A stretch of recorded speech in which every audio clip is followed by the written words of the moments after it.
Hey everyone, my name is Nick Verberg and I'm with the Winnipeg Blue Bombers cheer and dance team.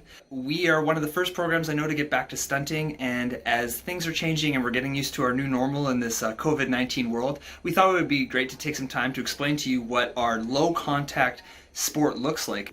We are super lucky and fortunate to get back to stunting in our province, and while there's still a lot of restrictions and a lot of rules that we're happily following, we thought it would be good for everyone to see kind of the things that we're doing to make this as safe as possible and to keep our contact limited and our tracing as full and as robust as possible. So the way that our practices work are when people come in, all of our practices are separated 15 minutes, a lot of that standard stuff, coming in one at a time, making sure that we're sanitizing our hands on the way in. When people have their stuff put down, they go and find their name marked on a piece of tape on the floor.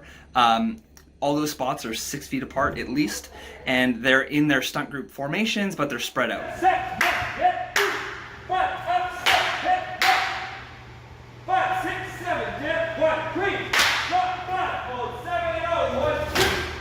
From there, that's where we talk about our practice, we do our warm-up, we do our stretching and everything, and then we finally get ready to stunt. We sanitize our hands, we put our masks on, we clean our flyer shoes, and we get started. Move on. 1, 2, 3, 4, 5, 6, 7, set. 1, dip. 3, knee up. 5, high V 7. 1, 3, out. 5, 6, move 7, 8, 1. Because we're limited to what's called a brief encounter, and how that's defined is 15 minutes of contact, we have our time limit of contact set at 10 minutes. So that means we have 10 cumulative minutes of stunting across our whole entire practice. So when we're ready to get going, we're spread out, we're 6 feet at least apart, and we go over the shapes, the formation, the counts, the skills that we're doing, making sure that we're entirely ready to go once our timer starts. Once we're ready, we count in from 1, timer starts, we go in, we do our stunt, we finish, we clean, we separate it again, the timer stops. We have to keep that timer underneath 10 minutes across our entire day.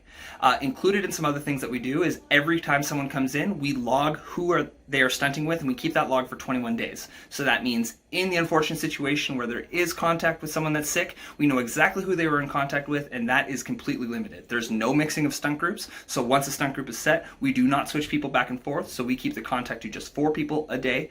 On top of that, there's frequent sanitization. As soon as we're done, we sanitize again, and we keep our masks on the whole entire time.